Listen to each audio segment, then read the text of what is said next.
Good evening. Good evening. It's much easier to sing a song than tell a story. But I'd like to compliment all the storytellers tonight. Thank you very much. My story is a story from travel. And it's, Peter, I really enjoyed your story about being a Peace Corps volunteer. Mm-hmm. My story takes place on the border between Honduras and El Salvador.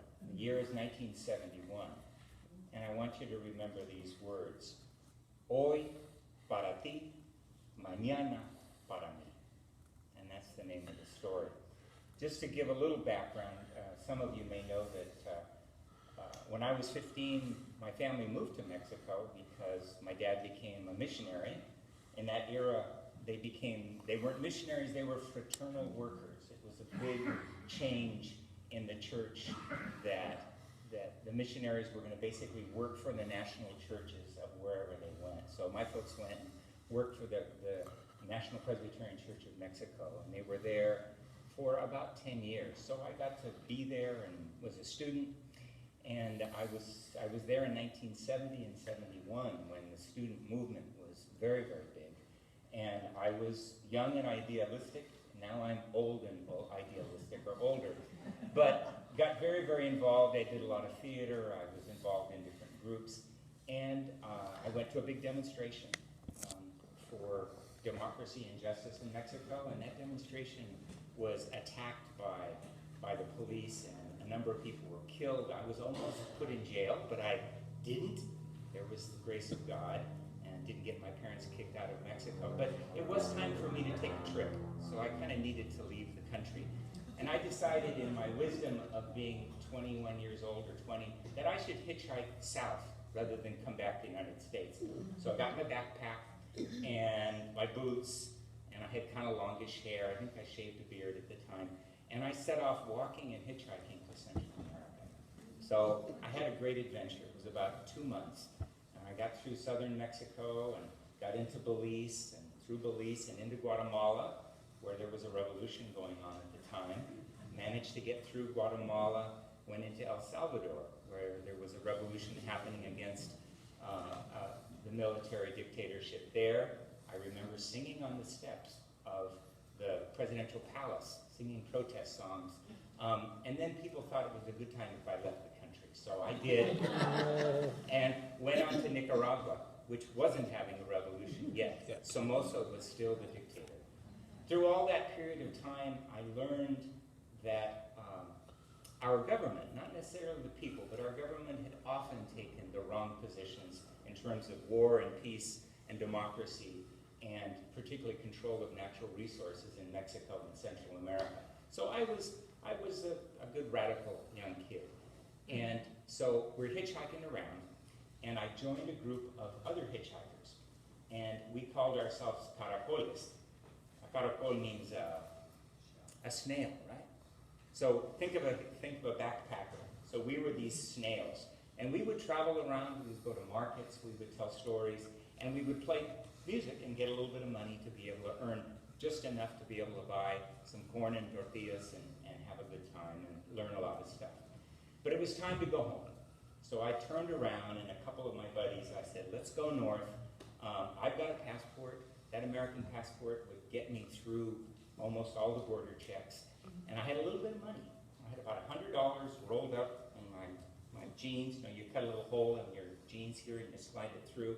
So that was always my safe money. So we traveled north and having great experiences with people. And we got to the border between Honduras and El Salvador, and there was a huge bridge. So you're walking up, it's over a river. So we were walking along, and my friend Carlos and I said, you know what? I'm going to not have trouble getting through. Te doy el dinero. So I gave him the money. You can give it back to me once we get over there. It was all the money I had in the world. So we walked in, and the capitan with his soldiers looked at me, but he saw my passport, and he said, okay, well, yeah. So I went over there, and my friend came along, and he just took one look at him, and he goes, ladrón, you thief. You're from Colombia. Colombia, and they were involved in some bank robberies and things like that. He ordered his men to pick him up, and they started dragging him back over. And I said in my best Spanish, Capitan, da, da, da, and he just says, tú te callas. You keep your mouth shut. If you say one more word, you go with him and you never come across this border again. So I turned around and there was Carlos. And I kind of waved goodbye. And he waved goodbye to me as they were driving him back. And I said goodbye to Carlos last time I saw him and last time I saw that money. So it was a bit of generosity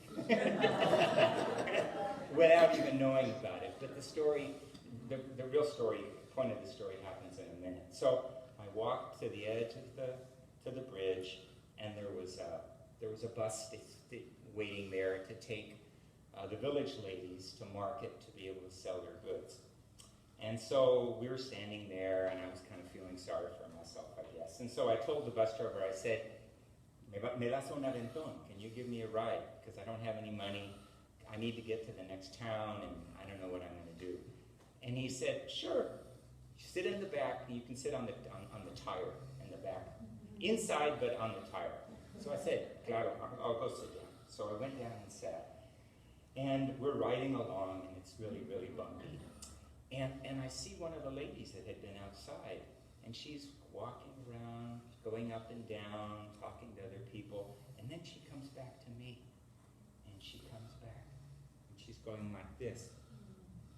And she opens her hands, and it's coins, it's money, it's dollar bills, not dollar bills, but the coin of the country that she'd been collecting. She'd overheard my story.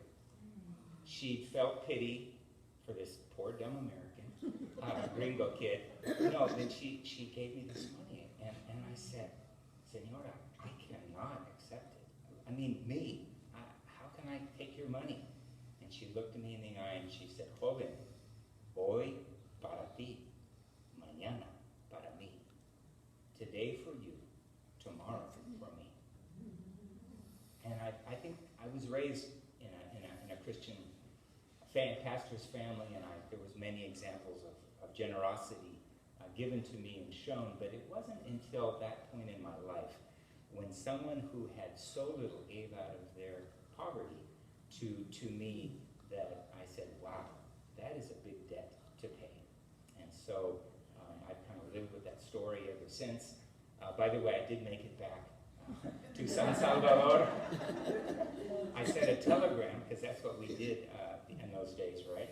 To my sister, can you wire me enough money to get a bus? So I got a bus back to Mexico City, and took a bus to Tijuana, and then I hitchhiked back up to the Bay Area. And, so remember, hoy para ti, mañana para mí. Thank you. And I have a song to finish.